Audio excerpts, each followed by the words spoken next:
అనకాపల్లి జిల్లా నర్సీపట్నంలో వ్యవసాయ యాంత్రీకరణ ప్రదర్శన స్పీకర్ అయ్యన్న పాత్రుడు ప్రారంభించారు.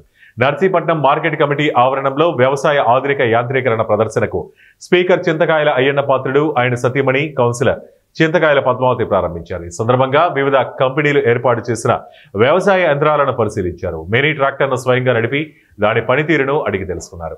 తదుపరి జరిగిన సమావేశంలో స్పీకర్ అయ్యన్న పాత్రుడు మాట్లాడుతూ, రైతులకు అందుబాటులో ఉండేలా ప్రభుత్వం రాయితీపై అందిస్తున్న యంత్ర పరికరాలను రైతులు సద్వినియోగం చేసుకోవాలని పిలుపునిచ్చారు.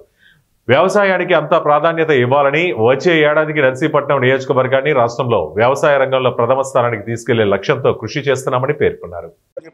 కోరుకుంటూ నేను చెప్పడం వరకే చేసే బాధ్యత మీది. మీ బేసిక్ కార్యక్రమానికి ఏదైనా చెయ్యొద్దు కావస్తే బ్యాంకుల ద్వారా కానీ, ఈ ఆఫీసుల ద్వారా కానీ, సైంటిస్టుల ద్వారా కానీ చేయడానికి నేను అన్ని ఏర్పాటు చేస్తాను. ఇక్కడ పెట్టాను మీకు. కాకపోతే మండలం వైజ్ పెట్టమని పెడతాను కార్యక్రమం.